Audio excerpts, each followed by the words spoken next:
votre podcast de la voix du mental à la voix de l'intuition. Tous les jeudis à 18h. Bonjour à vous et bienvenue dans ce nouvel épisode de mon podcast intitulé De la voix du mental à la voix de l'intuition. Si vous arrivez tout juste sur cet épisode sans avoir au préalable écouté les précédents, eh bien je vais me présenter en quelques mots. Je suis Julie Baudouin, je suis consultante et coach en communication et intelligence intuitive et ma spécialité c'est d'accompagner principalement les personnes, adultes ou adolescents, eh bien à se reconnecter à soi, à gérer l'hypersensibilité et à développer son intuition. Et s'agissant justement de l'hypersensibilité, ça tombe bien, le sujet d'aujourd'hui. Alors oui, justement, aujourd'hui, je vous propose de plonger dans ce sujet qui me tient particulièrement à cœur.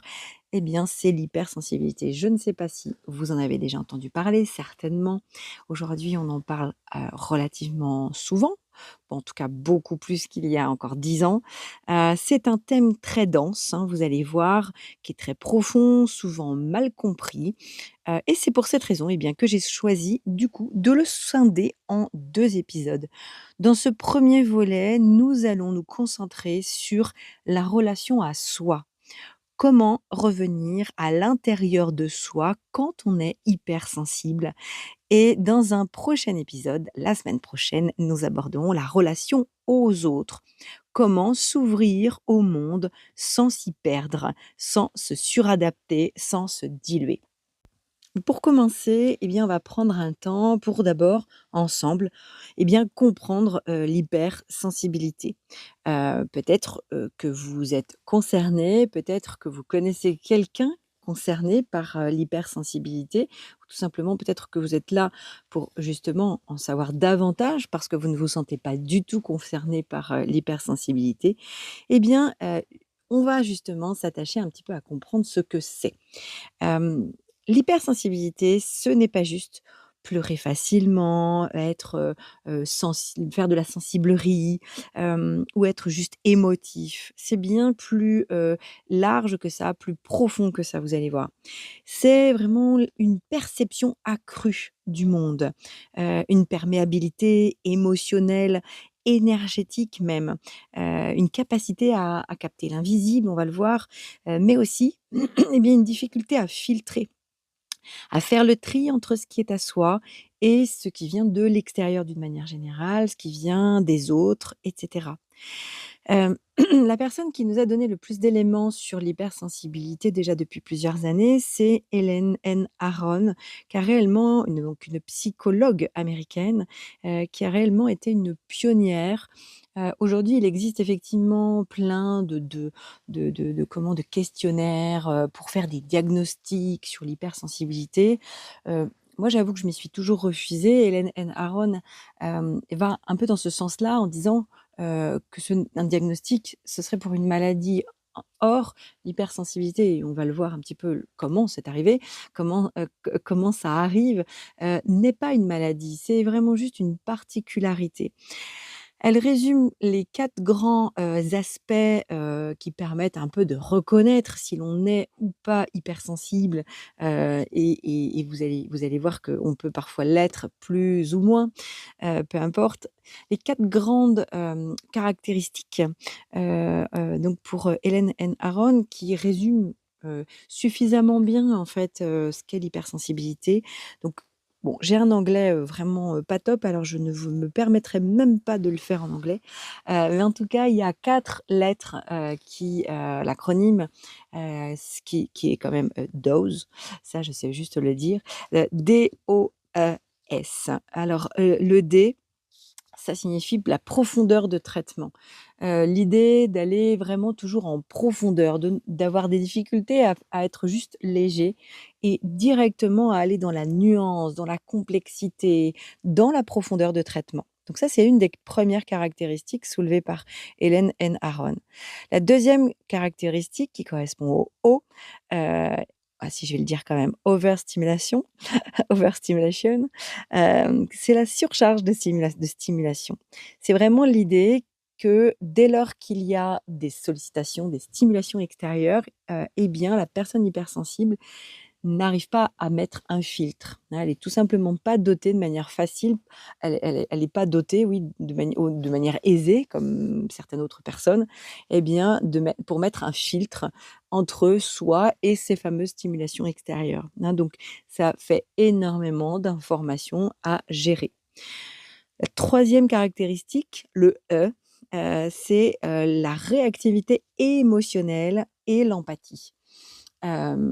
L'empathie, c'est réellement l'idée d'être focus beaucoup plus sur l'autre.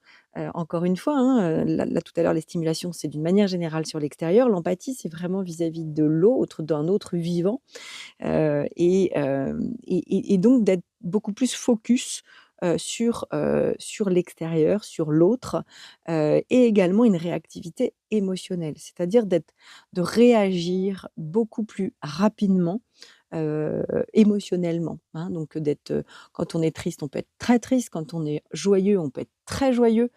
Tout est un tout est très, tout est trop pour certains, mais en tout cas, aujourd'hui, on s'attache juste en tout cas à dire que tout est très, très, très, très appuyé, vécu avec beaucoup de réactivité.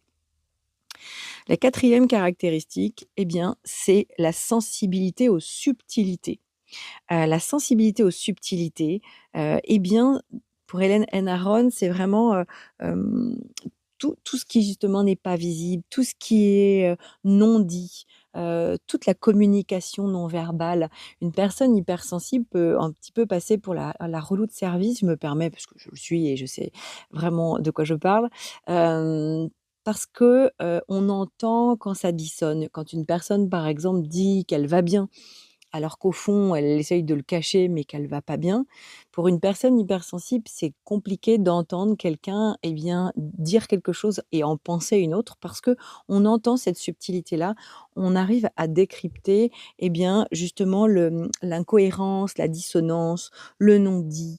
On peut arriver dans une pièce et eh bien, ressentir qu'il y a eu un conflit juste avant, juste parce que l'émotion qui est encore là, même si tout le monde sourit, eh bien, elle est encore palpable. Donc on est vraiment sensible aux subtilités d'une manière générale. Donc profondeur de traitement, surcharge de stimulation, donc pas de filtre, réactivité émotionnelle et empathie et sensibilité aux subtilités. Ça, ce sont vraiment les 4 grandes, caractéristiques, que Hélène N. Aron a ressorties. S'agissant de l'hypersensibilité, on dit qu'il y a à peu près 20 à 30 de la population qui serait hypersensible, hommes et femmes confondus. Heu, Malgré tout, aujourd'hui, a priori, il y aurait, plus de femmes, on va dire déclarées.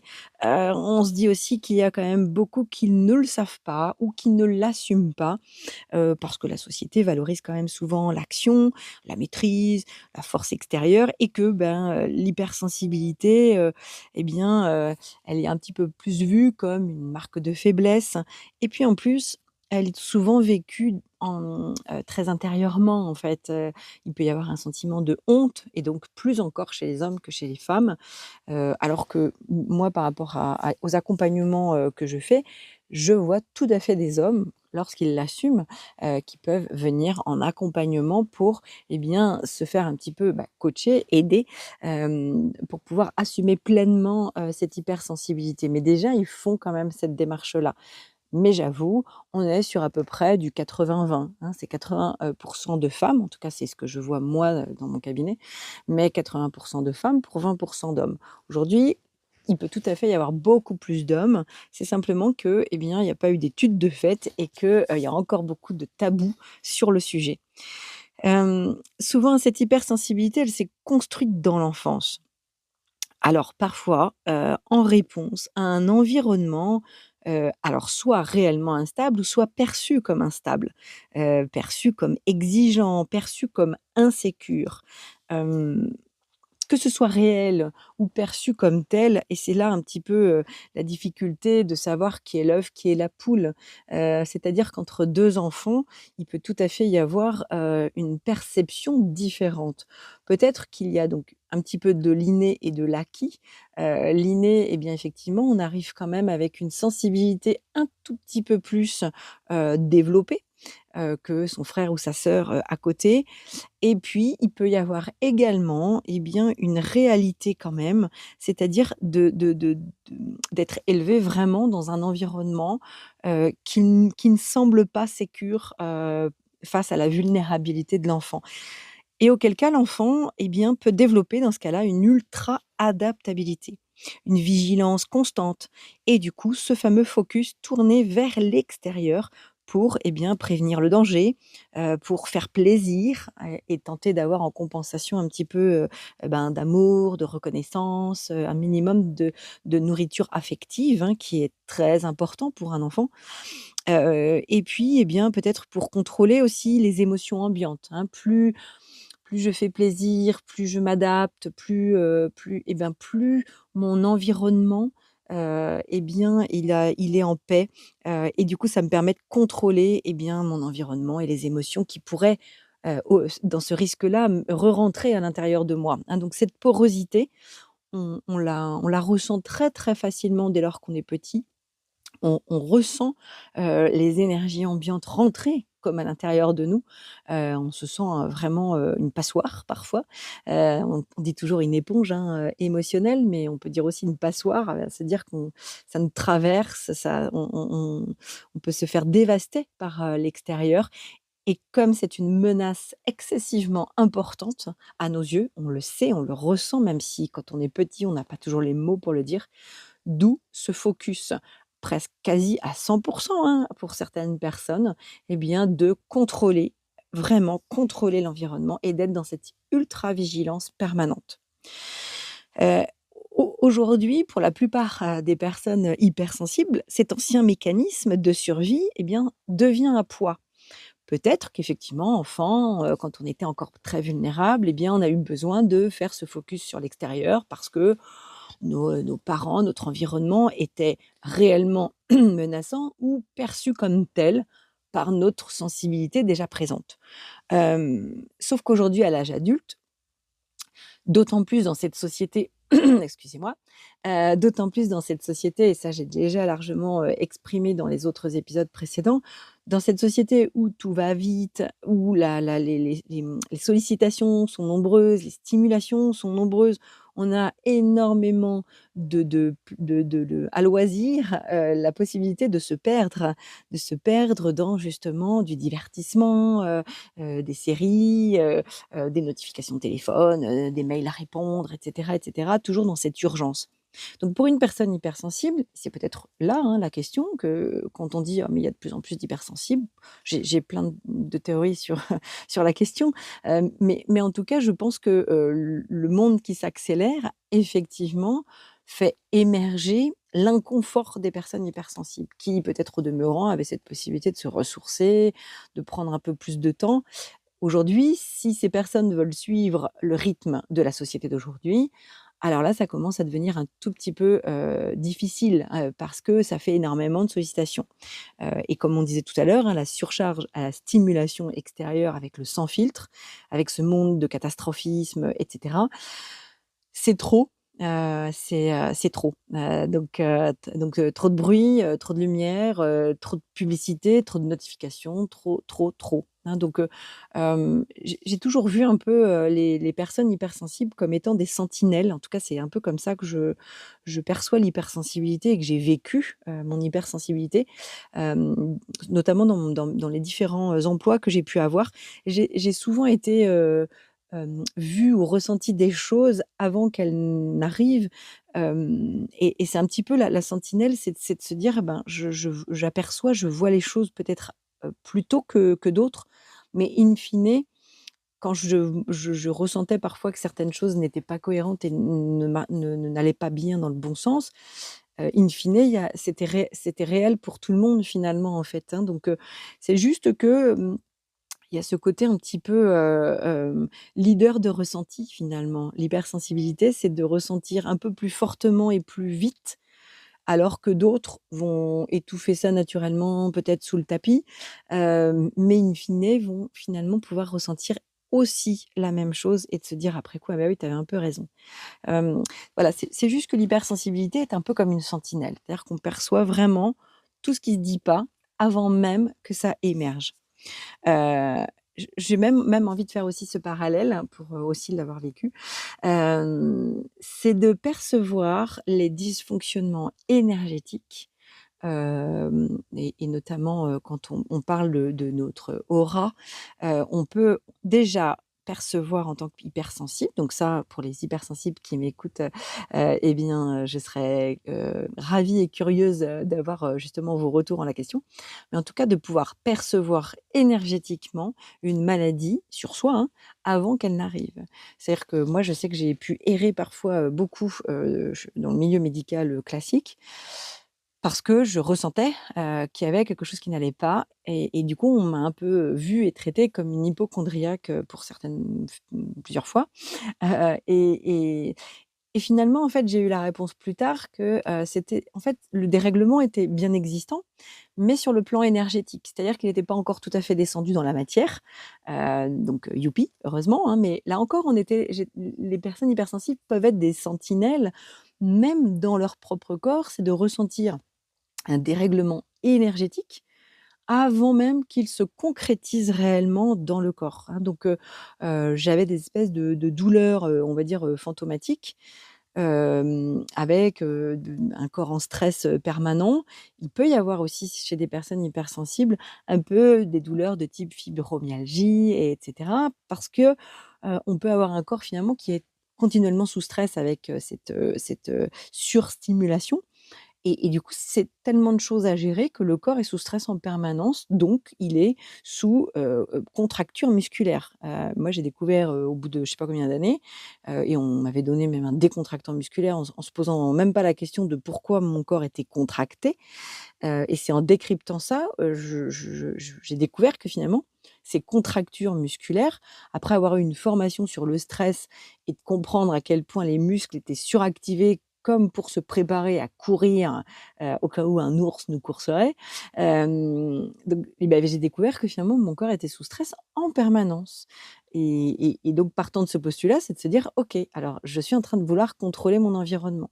Et donc ça va être un petit peu tout l'art de cet épisode d'aujourd'hui, c'est de se dire, on peut passer un temps infini justement à vouloir contrôler notre environnement comme on l'a fait quand on était enfant, hem, parce qu'on se dit que c'est la seule des solutions. Parce que comme on hyperperçoit et qu'on pense qu'on est caractérisé par ça, eh bien, on hyperperçoit, donc on doit contrôler l'environnement.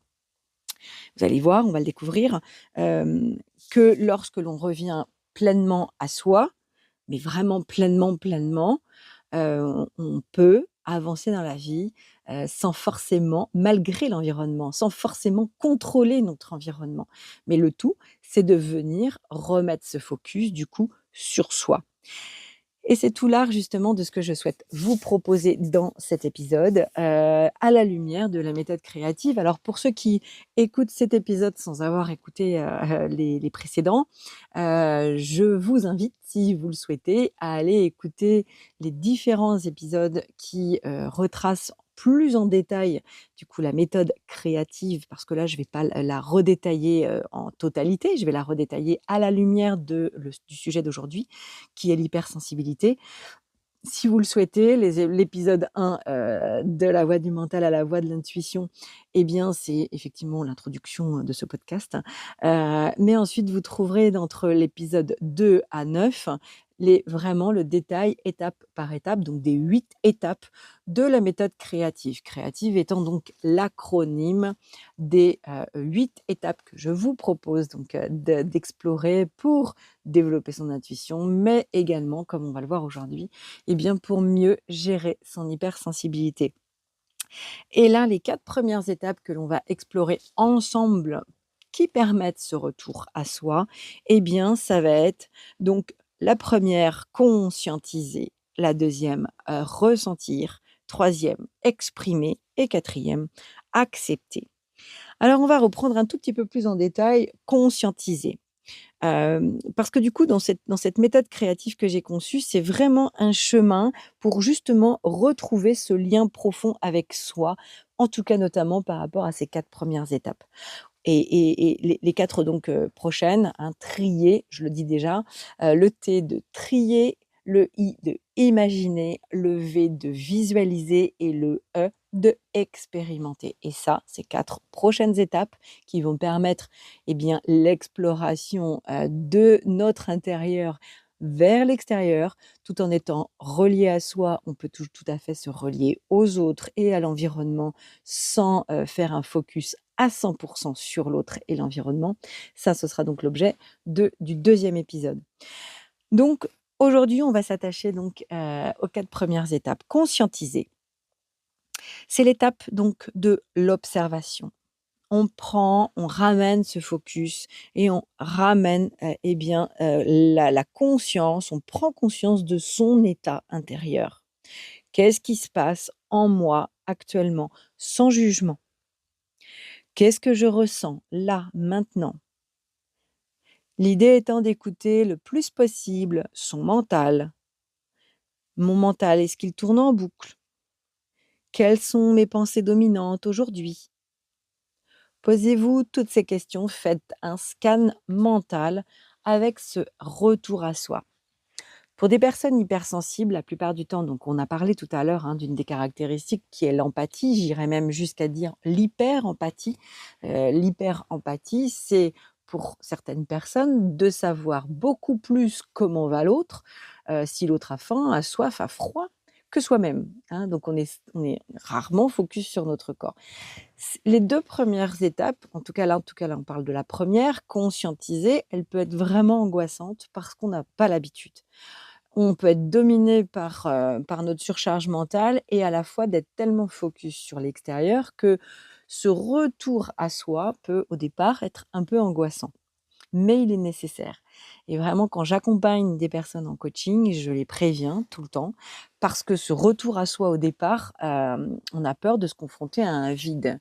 C'est comme si toute notre vie, nous avions, avec cette suradaptation, porté donc notre attention sur l'extérieur et que, eh bien, on peut être persuadé, que si on revient à l'intérieur, il va nous arriver quelque chose.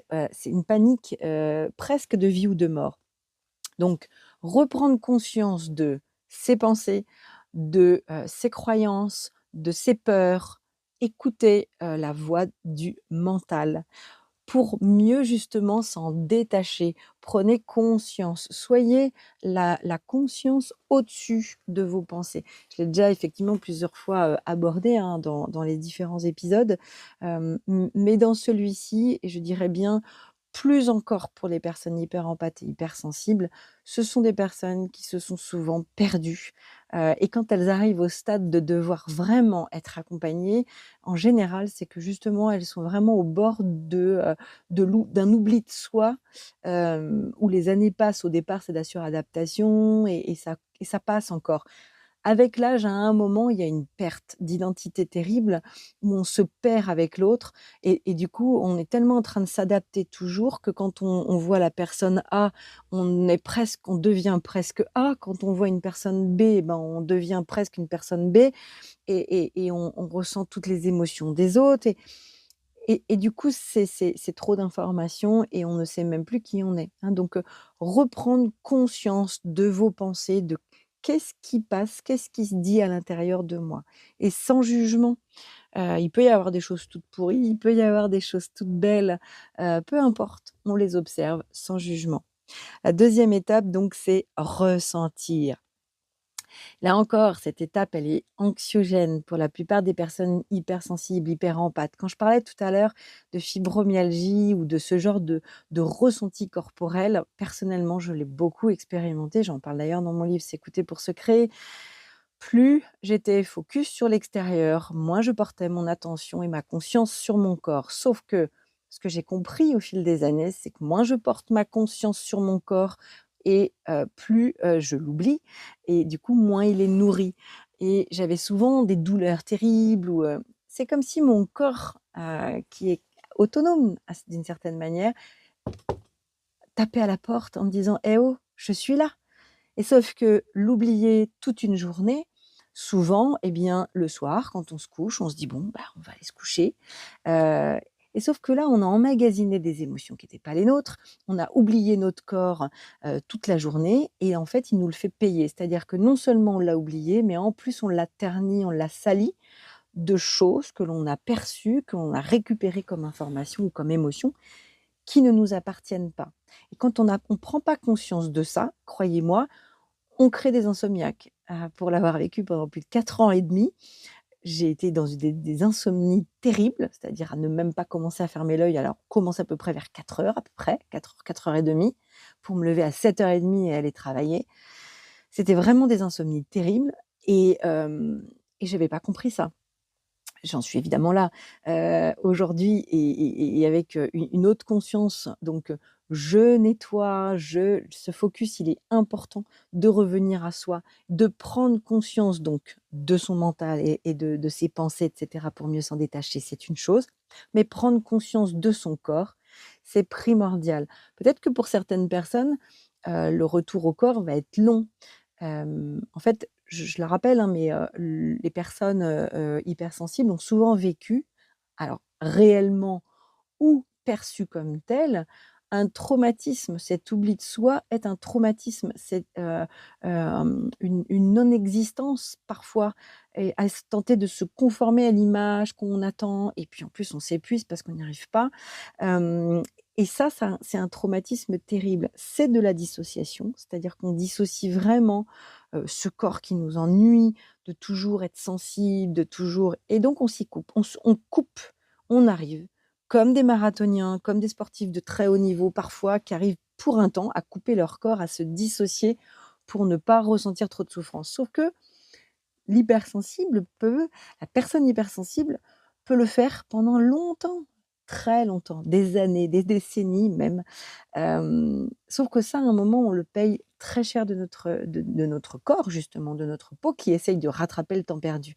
Donc même si c'est difficile, le retour à soi doit passer aussi donc par la prise de conscience, mais aussi par le corps, donc par le R de ressentir. Chercher à ressentir à chaque minute. Alors chaque minute, c'est compliqué. Chaque heure peut-être, faites-vous un rappel le plus possible pour revenir dans votre corps le plus possible. Ma respiration. N'hésitez pas à aller, réécouter, les 2 podcasts, donc l'épisode 2 conscientiser, l'épisode 3 sur ressentir. Prenez ce pli de le faire le plus possible. Toujours dans l'idée de porter votre focus le plus possible sur vous et vous-même. Nous ne sommes pas en relation, contrairement à ce que l'on croit, nous ne sommes pas en relation avec l'autre quand nous sommes à ce point chez l'autre. En fait, quand c'est comme ça, nous sommes plutôt même ingérants, nous sommes contrôlants, nous voulons contrôler l'autre pour mieux, in fine, contrôler notre environnement et tenter d'avoir la paix. Alors que la vraie connexion à l'autre, et ça on le verra dans l'épisode qui suit, c'est d'abord la vraie reconnexion à soi. Donc on prend conscience et on ressent. On redescend dans le corps, on va aller ressentir nos tensions, la respiration, notre posture. Hem, Souvent vraiment la personne hypersensible vit en dehors de son corps. Elle n'est pas ancrée comme on dit. Elle est donc dans une bulle mentale, dans une bulle émotionnelle, mais pas dans son corps, hein. Elle est vraiment, totalement, elle fait une sorte des sorties de corps finalement avec cette histoire donc de dissociation avec le corps. En posant vraiment votre attention sur votre souffle, sur les pieds au sol, sur le ventre qui se détend, progressivement, on redonne au corps sa place de boussole. Vous verrez, ce sera important pour les épisodes qui suivent et pour retrouver son intuition. Son intuition, c'est le vrai retour à soi. Donc c'est plus le mental qui doit tout commander. Aujourd'hui, envoyez-vous de l'amour et de la réassurance. Vous n'êtes plus menacé et vous avez le droit de redescendre dans votre corps et de le choyer. Ensuite, le E de exprimer. Quand on garde tout à l'intérieur, au bout d'un moment, ça implose ou ça explose. En tout cas, c'est jamais très, proprement fait. Soit ça implose à l'intérieur et on se fait beaucoup de mal, soit ça explose, c'est-à-dire que pendant des lustres, on dit rien, par empathie: «Oh non, si je lui dis quelque chose, elle va mal le prendre, tatati tatata». Puis au bout d'un moment, on n'en peut plus, on pète un plomb et on le fait de manière vraiment pas propre et on peut même péter la relation. On peut vraiment péter la relation à l'autre, mais avant tout, on va se casser la relation avec nous-mêmes parce que on aura déployé une force, une énergie du feu de Dieu pour être la plus empathique, la plus sauveuse, la le enfin, le plus alors là, je dis «là» parce que c'est moi, mais évidemment ça concerne les hommes comme les femmes, d'être vraiment le côté sauveur, sauveuse, faire attention à ce que je dis. Ça m'aura demandé beaucoup d'énergie à l'intérieur pour, me tordre la tête en me disant: «Non, non, mais je peux pas lui dire ça. Oh moi, j'aimerais pas qu'on me dise ça, je veux pas» enfin bref, d'être à la place de l'autre et d'un seul coup, quand ça pète, on explose et après on s'en veut terriblement, on culpabilise parce que c'est vraiment pas nous, c'est tout moche, on a envoyé de la colère et on est en colère et du coup on remet de la colère là-dessus en se disant qu'on est en colère contre nous-mêmes et cetera et cetera. Donc attention, l'expression, ça va être de libérer ce qui vous encombre au fil de l'eau. Donner, une forme à ce qui n'en a pas. Alors du coup, toute cette énergie à l'intérieur qui n'a pas de forme et qui est rentrée en vous, vous pouvez l'écrire, parler, la chanter, la dessiner, peu importe. Mais l'idée, c'est, sortir du flou émotionnel, pour mettre en mouvement, ce qui était un peu figé à l'intérieur de vous. Vous avez le droit, si vous avez un truc que vous avez gardé depuis longtemps, d'écrire. Écrivez une lettre. Vous pouvez écrire une lettre à votre enfant intérieur, vous pouvez écrire une lettre à vos parents, peu importe. Libérez-vous, le plus possible parce que souvent la personne hypersensible, si au niveau émotionnel, c'est en réaction, c'est parce que elle est déjà au ras des pâquerettes. En fait, son tube, intérieur, comme j'en parle souvent, hein, du tube, le canal intuitif, il est déjà rempli d'émotions qui n'ont pas été exprimées. Il y a plus de place. Donc regarder juste, un truc un petit peu triste ou un petit peu, en fait, on est déjà au ras du ras, en fait et on peut plus absorber une seule goutte de supplémentaire, une seule goutte d'eau. Tout de suite, on déverse, on est au ras du ras. Donc l'idée, c'est de se nettoyer au maximum et une fois qu'on a bien nettoyé les choses les plus impactantes, les plus émotionnelles, les plus profondes, les plus anciennes, on a à nouveau plus de place pour accueillir, pour supporter, pour encaisser, quelques émotions supplémentaires. Je ne dis pas qu'après on peut regarder moi personnellement, je regarde tout le temps, donc ça fait rire beaucoup mes enfants, ça fait rire mon entourage, mais je m'en fous parce que je l'assume pleinement. Je regarde avant de regarder un film, je revérifie systématiquement si c'est pas interdit aux moins de 12 ans. Voilà. Quand ça commence à être, alors 16 ans, on oublie, alors moins de 18, j'y pense même pas. C'est-à-dire que tout ce qui est film interdit aux moins de 18 ans, je c'est même pas possible que je puisse regarder. Donc j'y vais même pas, ça sert à rien. Moins de 16 ans non plus, interdit aux moins de 16 ans, souvent c'est pas possible pour moi. Alors après voilà, 12 ans, bon ça va à peu près. 12, je sais plus, il y a 13 ou 14, je crois pas. Mais en tout cas, voilà, on est à peu près dans cet ordre-là. Tout ce qui est un peu, drame psychologique, j'aime cette complexité. Quand c'est bien fait, quand c'est bien écrit, je reviens justement sur, la profondeur de traitement. Comme mon job, c'est l'étude de l'humain, et de la complexité et à la fois de la magie, de la création humaine. Du coup, j'aime les drames psychologiques parce que là, ça me nourrit beaucoup. Même si parfois c'est pas drôle, mais j'assume pleinement si ça me fait vraiment pleurer parce que j'ai l'impression d'y être, eh bien j'y vais en fait, peu importe.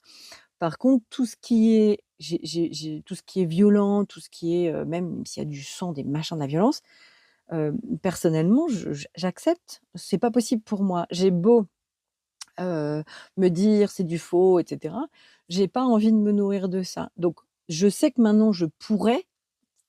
Mais j'ai pas envie d'aller me nourrir de ça parce que je sais très bien qu'après, une fois que ça rentre dedans, il faut que ça sorte et ben, j'ai pas envie de faire cet effort-là. Je le fais avec les personnes que j'accompagne, quand parfois il y a de l'émotionnel qui peut re-rentrer à l'intérieur de moi, que ce soit énergétique ou justement, voilà, émotionnel ou autre. Je fais ce travail de nettoyage parce que c'est mon travail et parce que j'aime ça, profondément. mais j'ai pas envie de le faire avec, un film d'horreur, un film de voilà. Donc voilà, l'idée c'est de veiller, d'être pleinement conscient de qu'est-ce qui rentre et qu'est-ce qui sort et ça, OK, c'est pas top, mais ça va rentrer à l'intérieur de moi, mais quand même, j'ai passé un bon moment, donc même si c'était sollicitant, c'est pas grave, je me nettoierai plus tard, émotionnellement, énergétiquement. Mais bah, ne vous forcez pas juste à vous adapter encore une fois, si c'est trop violent et cetera, on n'est peut-être pas obligé de s'adapter à des choses violentes et de regarder, bah, comme tout le monde, des films interdits aux moins de 16 ans, voire 18 ans, juste parce que c'est violent et que c'est tendance, en fait, tout simplement. Donc vous pouvez pleinement assumer d'être, entre guillemets «fleur bleue» et de se dire: ben oui, le monde il est raide, mais bah, j'ai pas forcément envie de me nourrir que de ça, que des informations». Moi personnellement, ça fait 14 ans que j'ai pas de télé chez moi. Je m'informe d'une autre manière, mais certainement pas en regardant, le JT, à 13 heures et à 20 heures. Parce que, j'ai bien vu que depuis 14 ans, je vais nettement mieux parce que justement, je me remplis pas de ça à longueur de temps. Donc voilà, c'est vraiment une écologie. Qu'est-ce qui rentre et qu'est-ce qui sort? Hem, dans l'exprimer, on est vraiment aussi dans le côté énergétique là encore. Veillez à votre état interne avec en pleine conscience. Quand vous serez vraiment dans le conscientiser, dans ressentir, veillez à votre état interne. Où est-ce que vous en êtes de votre énergie intérieure? Je prends un exemple, si vous avez envie d'appeler une amie et que sur votre téléphone vous avez plus qu'une barre sur 5. Si vous savez d'office qu'avec cette amie-là, vous risquez de passer 3 heures au téléphone, je pense pas que vous alliez vous engager avec votre téléphone avec une seule barre à l'appeler 3 heures. Eh bien, l'état interne, c'est la même chose. C'est quel est le baromètre? Où est-ce que j'en suis de mon état interne? Combien de barres énergétiques, combien de barres d'énergie j'ai à l'intérieur de moi? Eh bien, si votre état interne est un peu pas top, parce que tiens, ouais, j'ai pas bien dormi cette nuit, ou je me sens un peu fatiguée, et cetera, bah, en fait, veillez à ne pas aller faire quelque chose de sollicitant.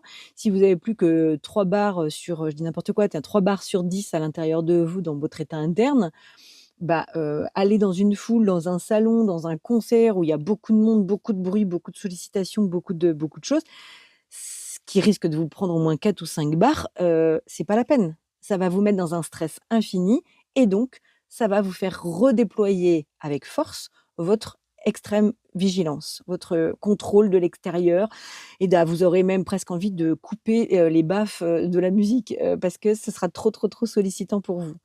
Donc veillez à votre état interne et nettoyez, videz en exprimant les émotions qui sont, trop, bloquées à l'intérieur de vous. Et enfin, dernière étape, alors pour aujourd'hui, hein, des 4 premières étapes, donc de la méthode créative, c'est le A de accepter. Accepter, ce n'est pas subir, c'est accueillir ce qui est là, tel que c'est, sans rajouter de pression ou de résistance. Hem, «Oh, je me sens débordée aujourd'hui». Bon, bah, c'est OK. Je fais pas tout ce que j'avais prévu. «J'ai besoin de repos». OK, bah, c'est normal, je viens d'avoir une réunion avec beaucoup de personnes et ça a été très sollicitant. Je me repose, c'est OK. Posez une main sur vous, entre guillemets et dites-vous à vous-même, à votre enfant intérieur tiens d'ailleurs c'était ça que je voulais vous dire aussi dans le exprimer. Vous pouvez aussi exprimer et écrire une lettre à votre enfant intérieur, mais dans accepter, parlez-lui. Soliloquer, comme j'aime à dire ce mot, soliloquer à l'intérieur de vous en disant: «C'est comme ça, je te prends en fait par la main, je t'écoute pleinement». Et soyez vraiment à l'écoute de vous, voilà, travaillez vraiment cette reprise de conscience de vos pensées, de vos croyances, de vos peurs. Redescendez dans votre corps précisément, exprimez, on nettoie toutes ces émotions un petit peu, restez collées dans votre canal intuitif, dans votre tube intérieur et venez nettoyer tout ça en exprimant et en acceptant, eh bien, pleinement ce que vous êtes, tout simplement, hein. Venez vraiment, heu, expérimenter le plus possible ces 4 étapes, notez peut-être, hein, sur un carnet. J'aime bien toujours cette idée d'écrire, mais écrivez le plus possible. Qu'est-ce qui me traverse? Tiens, comment je ressens mon corps? Tiens, à quel moment? Tiens, j'ai oublié mon corps. Tiens, j'avais pas vu que j'avais un corps et que j'étais encore focus sur les autres. Voilà, n'hésitez pas à noter, à juste observer, hein. Soyez d'abord un observateur avant de chercher à changer quoi que ce soit. Plus on s'observe, plus in fine on change, alors que plus on cherche à changer, moins on change, hein. Donc, observez vraiment le plus possible d'abord, et osez expérimenter, osez essayer de faire ce retour à soi. Ces 4 étapes déjà, elles vont changer, vous allez voir, votre posture intérieure, donc elles vont permettre vraiment de ramener votre focus à l'intérieur et de sortir de cette suradaptation constante, vers l'extérieur.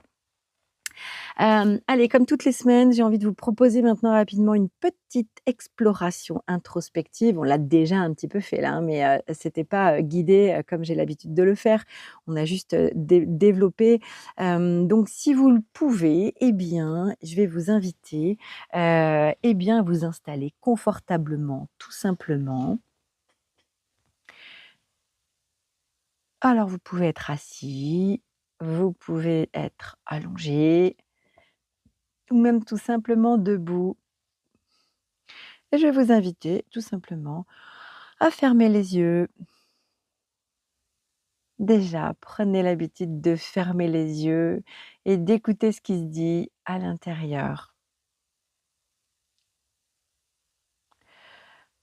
Vous allez prendre une grande inspiration et relâcher en expirant. Encore une fois, on inspire et on expire.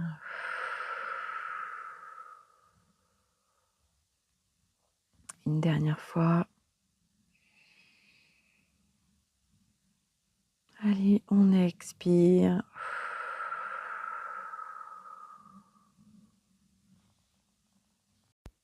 Et vous allez prendre conscience de ce qui se passe en vous, sans chercher à changer quoi que ce soit, juste observer. Est-ce que votre mental est agité? Est-ce qu'il est calme, tendu? Tentez décoller, de décoller de votre mental, de l'observer avec distance. Tentez de ne plus vous accrocher à vos pensées, mais juste de les laisser passer. Écoutez votre mental comme si c'était une voix autre que la vôtre. Et écoutez, est-ce qu'il y a des peurs, des croyances? Observez à quel point, un petit peu comme un singe, il part à gauche, à droite, sur tel ou tel sujet peut-être.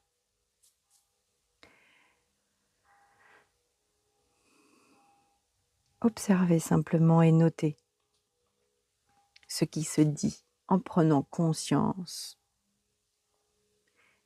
Et puis cette fois-ci, vous allez ramener votre attention dans votre corps. Ressentez vos appuis, vos pieds, vos jambes, vos mains. Laissez votre souffle vous apaiser, respirez dans vos épaules, dans vos mâchoires et laissez les tensions se déposer et s'en aller.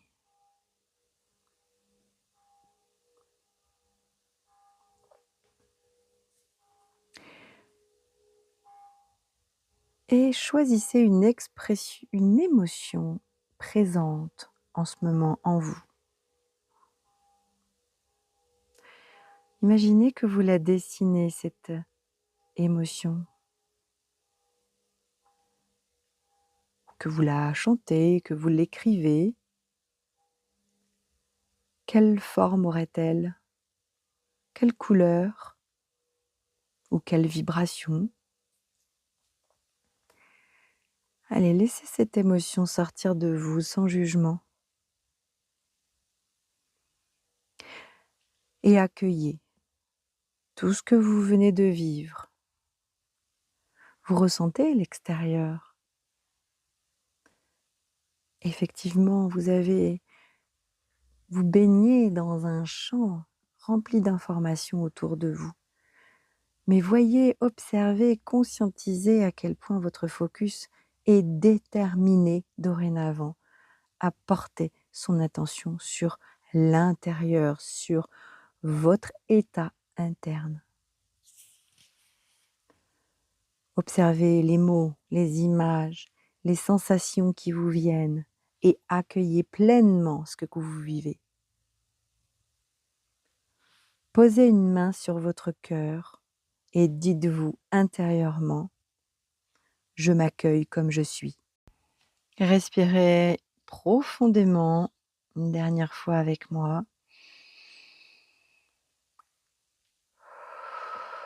Rempli de cette acceptation d'être qui vous êtes. Et vous allez pouvoir ouvrir tout doucement les yeux.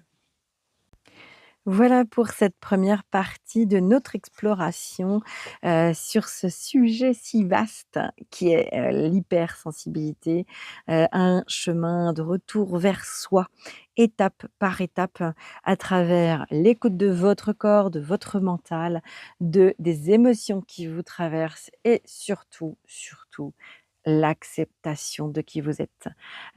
Aujourd'hui, vous avez vu, on a pu aller un petit peu plus loin sur cette première, ces 4 étapes qui permettent vraiment de se reconnecter, à soi.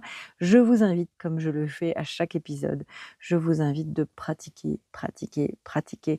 Entraînez-vous le plus possible à minima à ramener votre focus à l'intérieur de vous, comme là, on vient de le faire ensemble. La semaine prochaine, nous irons un petit peu plus loin puisque nous verrons comment vivre son hypersensibilité en lien avec les autres sans se perdre, sans se cacher, sans se suradapter et toujours avec les étapes suivantes de la méthode créative qui seront donc trier, imaginer, visualiser et expérimenter. Merci beaucoup pour votre présence et votre écoute et prenez soin de vous. Très belle semaine et à bientôt.